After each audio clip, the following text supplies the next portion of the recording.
बिस्मिल्लाहिर्रहमानिर्रहीम, अस्सलाम वालेकुम। चीफ जस्टिस उमर अता बंदयाल ने हाथ खड़े कर दिए। एक तरफ वो इलेक्शन के हवाले से जो फैसला था उस पर अमल दरामद करवाने में नाकाम हुए हैं, दूसरी तरफ इंसानी हकूक की पामालियों के हवाले से आज जो बड़ी पेशरफ्त हुई है, जो पोल खुला है और एक वकील जिनको अगवा किया गया था और जब उन्होंने आज बात शुरू की उसके बाद चीफ जस्टिस ने क्या किया और लोगों ने क्या देखा, ये तफसील जब मैं आपके सामने रखूंगा तो आपको अंदाजा होगा कि अपनी रिटायरमेंट से पहले चीफ जस्टिस उमर अता बंदयाल किस तरह जो है वो घर जा रहे हैं, इस पे बात करेंगे। और दूसरी तरफ इस्लामाबाद की एक बड़े इस्तीफे ने शहबाज हुकूमत की बुनियादों को हिला कर रख दिया है और इस वक्त बड़ी आम इस पर जो है वो बहस जारी है। मुल्क बंद गली में दाखिल हो चुका है। दो बड़ी खबरें भी हैं और बुरी खबरें भी हैं, वो आपके सामने रखनी है। उम्मीद करूंगा कि आप वीडियो समाप्त करने के बाद हमेशा की तरह अपने कीमती फीडबैक से जरूर आगाह करेंगे। जब से ये मौजूदा पीडीएम का टोला आवाम पर मुसल्लत हुआ है, रोजाना पाकिस्तान के लिए कोई ना कोई मनहूस खबर होती है। वो पाकिस्तान जो तेजी के साथ तरक्की कर रहा था, यहाँ पे जो रेमिटेंसेज हैं उनमें इजाफा हो रहा था, टैक्स कलेक्शन में इजाफा हो रहा था, फिर पाकिस्तान की एक्सपोर्ट भी बढ़ रही थी, डॉलर पाकिस्तान आना शुरू हो गए थे, ओवरसीज जो इन्वेस्टर हैं वो भी पाकिस्तान का रुख कर रहे थे, पाकिस्तान के अंदर जो सियाहत है उसका फरोग हो रहा था, जो ज़राअत है वो भी तरक्की कर रही थी, सनती तरक्की का आगाज हुआ। लेकिन इमरान खान चूंकि नापसंद था और उसको हटाया और खाऊ कबाइल जरदारी और शरीफ माफिया को दोबारा मुसल्लत किया गया। अब नतीजा ये है कि जब कहा जाता है कि पाकिस्तान डिफॉल्ट के दहाने पे है तो उस वक्त जो है वो कुछ ऐसे सहाफी हैं जो दगड़ दल्ले हैं बेसिकली जरदारी और शरीफ माफिया के। एक तो वो कहते हैं जी आप मनफी खबरें देते हैं, दूसरी तरफ खुद इसाक डार जो है वो मैदान में आते हैं कि भाई डिफॉल्ट का मसला ही कोई नहीं है, आप ये क्यों कह रहे हैं। भाई हम नहीं कह रहे हैं, ये पाकिस्तान के इदारे नहीं है बल्कि इंटरनेशनल जो इदारे हैं वो इस पर बात कर रहे हैं, तो आप उनको जवाब दें। टेक्निकली जब आप हर मैदान में माइनस की तरफ जा रहे हो तो उसका अगला स्टेप क्या होता है। अब खुदा न खास्ता अल्लाह ना करे पाकिस्तान डिफॉल्ट हो, अगर ऐसा हुआ तो उसका जिम्मेदार कौन होगा? यही इसाक डार, यही पीडीएम का टोला और इनको कौम पर मुसल्लत करने वाले। लेकिन उनका हिसाब कौन करेगा? क्योंकि इस मुल्क में ना कोई अदलिया आजाद है, ना इस मुल्क में कोई आम सहाफी आजाद है। सब एक जो है वो अपने तंग हिसार में बंद हो चुके हैं, सबको अपनी पड़ी हुई है। जिस तरह इस वक्त जुल्म और सितम के पहाड़ तोड़े जा रहे हैं, मुहिब्बे वतन और गद्दारी के जो सर्टिफिकेट बांटे जा रहे हैं, इन हालात में कौन इनसे हिसाब लेगा? यानी अरबों खरबों रुपए का पिछले 1-1.25 साल में जो नुकसान हुआ है और ये नीचे लेके मुल्क को गए हैं, इनका गिरेबान कौन पकड़ेगा? कानून के कटहरे में कौन लाएगा? जितने जिम्मेदार हैं उनको सजा कैसे दी जाएगी? इस मामले को जरूर जो है इस वक्त तय करने की जरूरत है। अगली बात यह है कि आज ब्लूमबर्ग अमेरिकी इदारा है और आपको मालूम है कि इकोनॉमी पर उसकी बड़ी नजर है, जो इस वक्त ममालक की सूरत हाल है उसके अंदर उन्होंने खुद ब्लूमबर्ग कह रहा है, अब इसको इसाक डार जरा जवाब दे। वो कह रहा है रुपए की रिकॉर्ड कम तरीन सतह और जखैर कम होने की वजह से आलमी मालियाती इदारे IMF के बगैर पाकिस्तान के डिफॉल्ट होने का खतरा बढ़ने लगा है। IMF के साथ मुज़ाकरात किसने नहीं किए और किसने मुआहदा नहीं होने दिया? उसकी वजह बुनियादी तौर पे यह है कि कुछ उनकी तरफ से पाबंदियां थी, आगे इलेक्शन थे, नून लीग ने अपने तौर पर मुल्क का नुकसान किया और मुल्क का नुकसान करके अपना नुकसान नहीं किया। अब उसका खुमियादा जो है ये मुल्क भुगतेगा।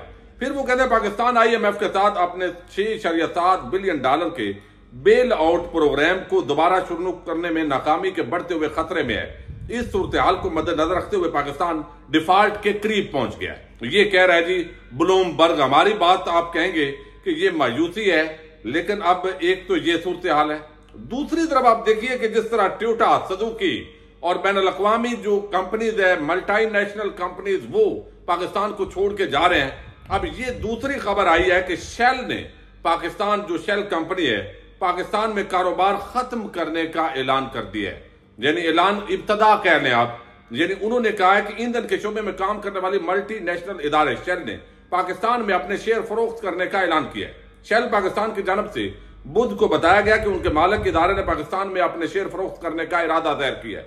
शेल पेट्रोलियम कंपनी, जो कि शेल पाकिस्तान का मालिक इदारा और उसके 70% शेयर का मालिक है, 2022 में एक्सचेंज रेट, रुपए की कदर गिरने और दीगर मसाइल की वजह से खसारे में जा रहा है। स्टॉक एक्सचेंज और security exchange commission of Pakistan को लिखे गए खत में कहा गया है कि शेल पाकिस्तान के बोर्ड ऑफ डायरेक्टर्स के 14 जून को होने वाली मीटिंग को शेल पेट्रोलियम कंपनी लिमिटेड ने अपने शेयर फरोख्त करने के बारे में बताया। अब ये देखिए, बड़ी मल्टीनेशनल कंपनी वो पाकिस्तान को छोड़ के जा रही है। अब कहेंगे तो कहा जाएगा आप तो वैसे ही मायूसी फैला रहे हैं। भाई, मुल्क के ऊपर एक अजाब के तौर पर ऐसे लगता है ये पूरा टोला और इनके फैसिलिटेटर, इनको मुसल्लत करने वाले जो इमरान खान से उन्होंने बुग़्ज़ नहीं किया बल्कि अवाम से बुग़्ज़ रखा है और उसको पूरा किया है। मुल्क का नुकसान हो रहा है और मजीद अभी कितनी कंपनीज यहां से जाएंगी, सरमायाकारी करने के लिए कोई तैयार नहीं है।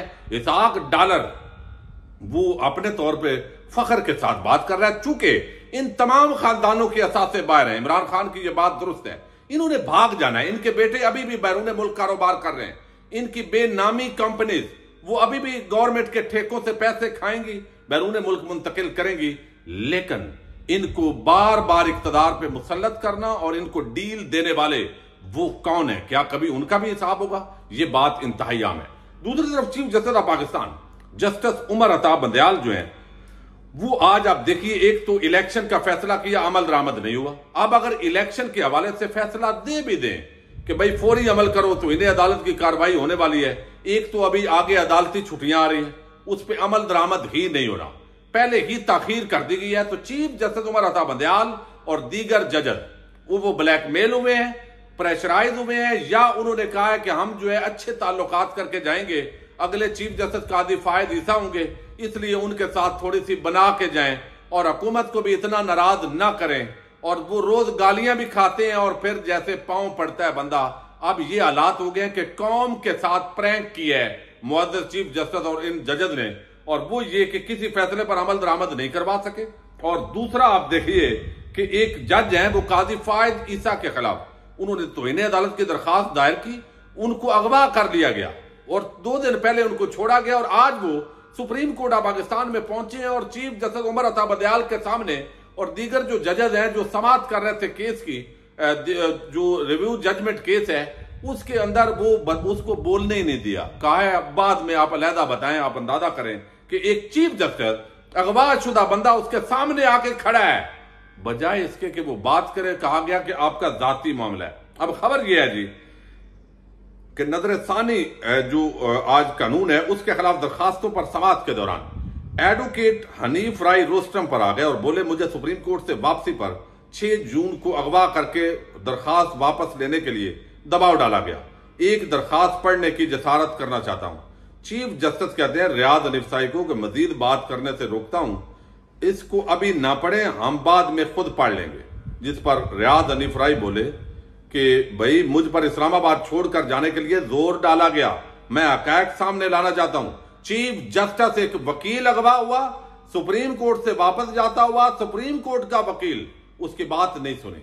यानी भाई जुर्रत नहीं है, कोई आपके कमजोरी किसी के हाथ में आ गई है, पूरी कौम ने आपकी तरफ नजरें जमा के रखी हुई हैं और आप जाते हुए ये कौम के साथ हाथ कर रहे हैं। हालांकि हम खुद आपकी बड़ी तारीफें करते रहे हैं, ज़ाहिर है आप, और जितनी इस वक्त तबाही और बर्बादी है वो मुअज़्ज़ज़ चीफ जस्टिस बंदयाल साहब आपके 9 अप्रैल की रात के फैसले की वजह से है। उसकी बर्बादी की जो अरबों खरबों की जो इस वक्त परेशानी है और जो नुकसान हुआ है मुल्क का, और जो ये कबाइल खाऊ कबाइल कौम पर मुसल्लत हुए हैं, आप उसके जिम्मेदार हैं। जब आप अमल दरामद फैसलों पर नहीं करवा सकते थे तो उस वक्त आप कौन से आइन को बचाने के लिए आए थे? जो अब आइन आप पूरी कौम जो है देख रही है बूटों और पांव तले रौंदा जा रहा है, उस पर आप अमल दरामद करवा के दिखाते तो आपने सहूलतकारी जो है वो दानिस्ता तौर पर तो नहीं की, ना दानिस्ता तौर पर जरूर आपने सहूलतकारी इस पूरे रजीम को मुसल्लत करने में की है। अब चीफ जस्टिस ने रिमार्क दिए, मोहतरम ये आपका जाती मसला है, मैं दरखास्त रख लेता हूं, आप मेरे पास चैम्बर में आकर बताएं। हमारा मुल्क इस वक्त ट्रांजिशन से गुजर रहा है, हमें सब्र तहम्मुल बुर्दबारी से चलना होगा, हमें मौजूदा सूरत हाल से निमटना सीखना होगा। अब चीफ जस्टिस एक अगवाशुदा बंदा जिसको इस्लामाबाद से उस वकील को उठाया गया जो इस्तदा लेकर सुप्रीम कोर्ट में आया था, उसको भी कहता है कि ये हालात इस तरह के हैं, सब्र तहम्मुल और ये सीखना पड़ेगा। इसका मतलब है उसने हाथ खड़े कर दिए, उसने सरेंडर कर दिया है। कौम की उम्मीदों पर पानी फेर दिया है। मजीद उस पर कम अज कम हम भी बहुत तारीफ करते रहे हैं, लेकिन कोई उम्मीद अब बाकी नहीं बची। अब गुज़श्ता रोज एक इस्तीफा आया और ये बड़े चंद जो प्रोफेशनल लोग हैं पाकिस्तान के अंदर जिन्होंने दुनिया में नाम कमाया, उनमें ये चेयरमैन नादरा तारक मलिक साहब हैं। और आपको इल्म है जब से वो आए किस तरह नादरा एक जदीद इदारा बना, जिद्दत उसके अंदर आई, लोगों को सहूलियात मिली, फिर अदालती मुआवनत भी इससे हुई। आम लोग बेचारे एक नकल पैदाइश के लिए और जहां जहां रुल जाते थे, कोई तब्दीली करवानी हो, FRC लेना हो, तो सारे काम उन्होंने बहुत काम किए, वो आसान किया।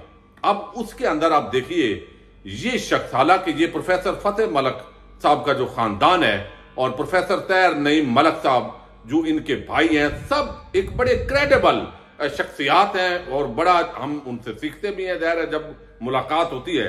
अब ये बंदा जो है ये इंतहाई प्रोफेशनल शख्स है। अब इस पर इल्जाम क्या लगाया गया, पहले तो उन्होंने इस्तीफा गुज़श्ता रोज पेश किया, बल्कि पेश करवाया गया, लिया गया। अब उसके अंदर जो उन्होंने अल्फाज लिखे हैं, मैं समझता हूं इस हुकूमत को कौम पर मुसल्लत करने वालों की अखलाकी, कानूनी और आईनी जो जड़ें हैं, पहले भी जड़ कोई नहीं है, उसको मजीद उखाड़ के फेंक दिया है।